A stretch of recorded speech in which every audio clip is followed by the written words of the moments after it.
Yeah.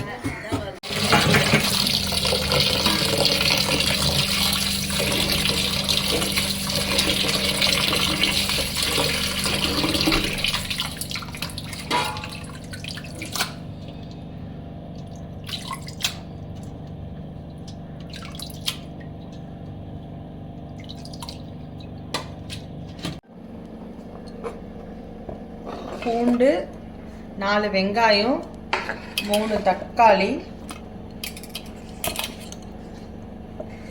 கொஞ்சமா இஞ்சி 4 வெங்காயம் 3 தக்காளி 10 பல் பூண்டு கொஞ்சமா இஞ்சி இது நாலும் சேர்த்து நல்லா பேஸ்ட் மாதிரி அரைச்சி வச்சுக்கணும். வாணல்ல கொஞ்சமா எண்ணெய் விட்டுக்கலாம். 10 கிராம்பு பட்டை 2 கொஞ்சமா சோம்பு இதெல்லாம் போட்டு தாளிச்சுக்கலாம்.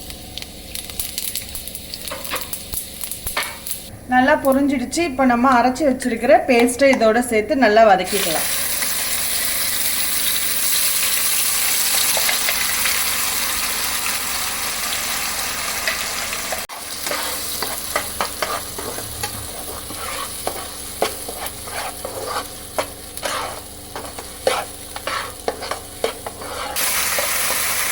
இந்த பேஸ்ட் இப்போ நல்லா வதங்கிடுச்சு. இப்போ நம்ம கீமாவை சேர்த்துக்கலாம்.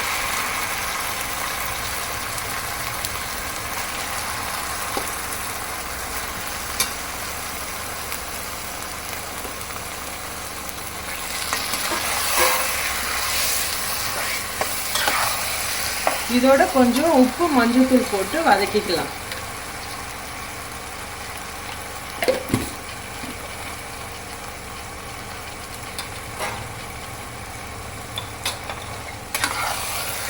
ஒரு 5 நிமிஷம் அப்படியே வதக்கி விட்டுக்கலாம்.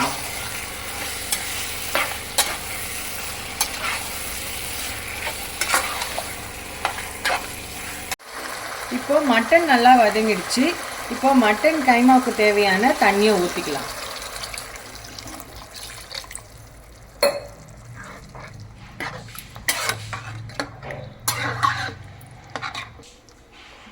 மூணு ஸ்பூன் குழம்பு மிளகாய்த்தூள்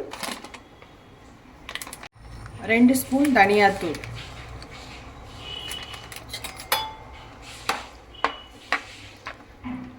நல்லா கலந்து விட்டுக்கிட்டு வாசனைக்காக கொஞ்சமா கறிவேப்பிலை கொத்தமல்லியும் சேர்த்துக்கலாம்.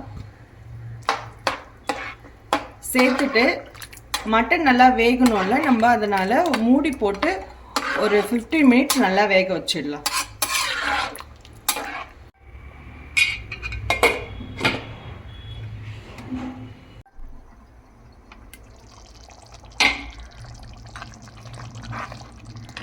மட்டன் நல்லா வெந்துடுச்சு. இப்போ ஸ்டவ் ஆஃப் பண்ணிவிட்டு நீங்கள் எடுத்து மட்டன் கீமா சர்வ் பண்ணலாம்.